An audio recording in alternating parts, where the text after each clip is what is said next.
ಅಂಬದ ಆಂಜನೇಯ ಅಂತೇಳಿ ವಿಶೇಷವಾಗಿ ಮುಂದುಗಡೆ ಆಂಜನೇಯ, ಹಿಂದುಗಡೆ ಗರುಡದೇವರು, ಈ ಕಡೆ ಆ ಕಡೆ ಶಂಕುಚಕ್ರ, ಇಷ್ಟು ಸಾನ್ನಿಧ್ಯ ಆಗಲಿ ಅಂತೇಳಿ ಶಂಕುಚಕ್ರನ ದರ್ಶನ ಮಾಡಿ ವಿಶೇಷವಾದ ಸಾನ್ನಿಧ್ಯನ ಈ ಪರಮಾತ್ಮನ ಗೋಪಾಲ ಸಂವಿಧಾನದಲ್ಲಿ ಇವರು ಗುರುಗಳು ಶ್ರೀಪಾದರಾಜರು.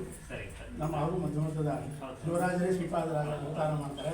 ಆ ಧ್ರುವರಾಜರೇ ಶ್ರೀಪಾದರ ಅವತಾರ ಮಾಡಿದಾಗ ಶ್ರೀಪಾದರಾಜರಿಗೆ ಸ್ವಪ್ನದಲ್ಲಿ ನಾನು ಈ ರೂಪದಲ್ಲಿ ನಿನ್ನ ಶಿಷ್ಯ ಬಂದಾಗ ಏಕಕಾಲದಲ್ಲಿ ದರ್ಶನ ಕೊಡ್ತೀನಿ ಅಂತೇಳಿ ಪರಮಾತ್ಮ ಆಶೀರ್ವಾದ ಮಾಡೋದು ಶ್ರೀಪಾದರಾಜರಿಗೆ.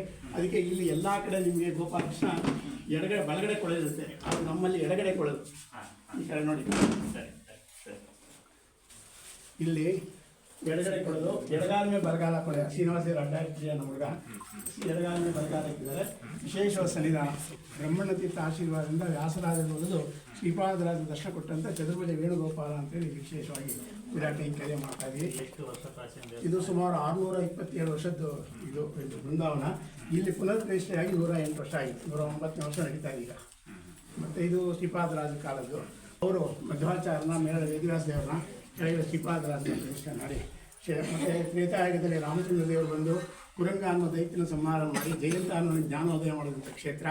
ಪಾಂಡವರು ಅರಗಿನ ಮೇಲೆ ಸುಟ್ಟೋಗೋ ಪ್ರಸಂಗ ಬಂದಾಗ ಈ ಕ್ಷೇತ್ರಕ್ಕೆ ಬಂದು ಐವರ್ಕಂಡಪುರ ಅಂತ, ಇಲ್ಲಿಂದ ಕೇವಲ ಒಂದು 8 ಕಿಲೋಮೀಟರ್ ದೂರದಲ್ಲಿ ಐವರ್ಕಂಡಪುರ ಅಂತ ಇದೆ, ಅಲ್ಲಿ ವಾಸ ಮಾಡ್ತಾ ಇದ್ರಂತೆ. ಅಲ್ಲಿ 5 ಲಿಂಗ ಪ್ರತಿಷ್ಠೆಯನ್ನು ಮಾಡಿ ಕುಂತೇಶ್ವರ ಅಂತ ಹೆಸರಿಟ್ಕೊಂಡು ಇವತ್ತು 5 ಲಿಂಗನ ದರ್ಶನ ಮಾಡ್ಬೋದು.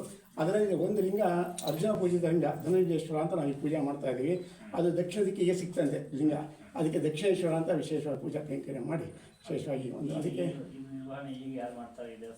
ಇದು ನಮ್ಮ ದೇವಸ್ಥಾನ ಟ್ರಸ್ಟ್ ಮುರಳಿ ಕಾಕೋಡ್ ಅಂತ ಅವರು ನರಸಣ್ಣ ಶೇಷಗಿರ ಮಕ್ಕಳು ಮೊಮ್ಮಕ್ಕಳು 9 ಜನ, ಅವರು 9 ಜನ ನಿರ್ವಹಣೆ ಮಾಡ್ತಿದ್ದಾರೆ. ಅವರೇ ಟ್ರಸ್ಟಿಗಳು, ಅವರೇ ನಿರ್ವಹಣೆ ಮಾಡ್ಕೊಂಡು ಹೋಗ್ತಾರೆ.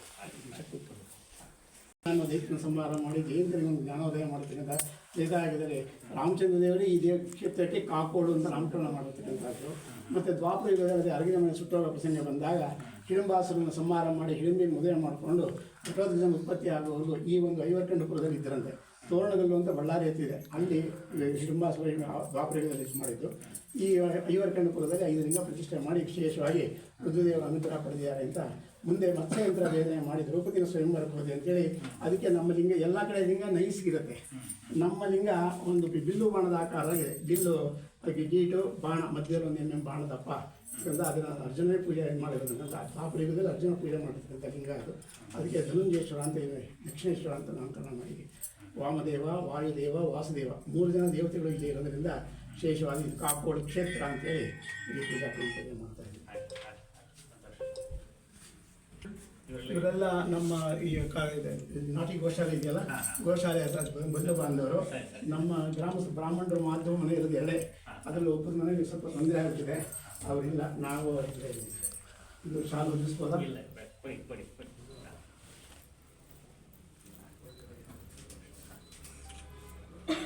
ವರ್ಷಕ್ಕೊಂದ್ಸತಿ ತುಂಬ ದೊಡ್ಡದು ರಾಮೋತ್ಸವ ಆಗುತ್ತೆ. ಚೈತ್ರ ಶುದ್ಧ ಪಂಚಮಿ ದಿವಸ ನವಮಿಯವರು ರಾಮೋತ್ಸವ ಆಗುವುದು 10 ದಿನ ಇಲ್ಲಿ ಮಕ್ಕಳಾಗದಿದ್ದವರಿಗೆ ಗರುಡುಗುತ್ತಿ ಅಂತ ಕೊಟ್ಟು ವಿಶೇಷವಾಗಿ ಸಾವಿರಾರು ಜನಕ್ಕೆ ಪುತ್ರ ಸಂತಾನಾಗಿ ವಂಶಾಭಿವೃದ್ಧಿ ಆಗಿರ್ತಕ್ಕಂಥ ಕ್ಷೇತ್ರ ಗರುಡುಗುತ್ತಿ ಅಂತ ಕೊಡ್ತೀವಿ. ಮತ್ತು ಈ ಒಂದು ರಾಮನವಮಿಯೊಳಗೆ ರಾಮೋತ್ಸವ ಅಂತ ಮಾಡಿ ನವರಾತ್ರಿ ಒಳಗೆ 10 ದಿವಸ ನವರಾತ್ರಿ ಉತ್ಸವ ಆಗುತ್ತೆ. ಗೋಕುಲಾಷ್ಟಮಿ ಕೃಷ್ಣಾಷ್ಟಮಿ ದಿವಸ ಕೃಷ್ಣಾಷ್ಟಮಿ ದಿವಸ ಮಾಮೂಲಿಯ ರಸ ರಾತ್ರಿ 12 ಗಂಟೆವರೆಗೂ ಇದ್ದು 12 ಗಂಟೆ ಚಂದ್ರನ ಗ್ರಹಗಳಿಗೆ ಕೊಟ್ಟು ಮರುದಿನ ಬೆಳಗ್ಗೆ ಪಾಲನೆಗೆ ವ್ಯವಸ್ಥೆ ಮಾಡ್ತೀವಿ. ಮತ್ತು ಎಲ್ಲ ಥರ ಆರಾಧನೆಗಳು, ನಮ್ಮ ಮಕ್ಕಳ ಆರಾಧನೆಗಳೆಲ್ಲ ಆರಾಧನೆಗಳು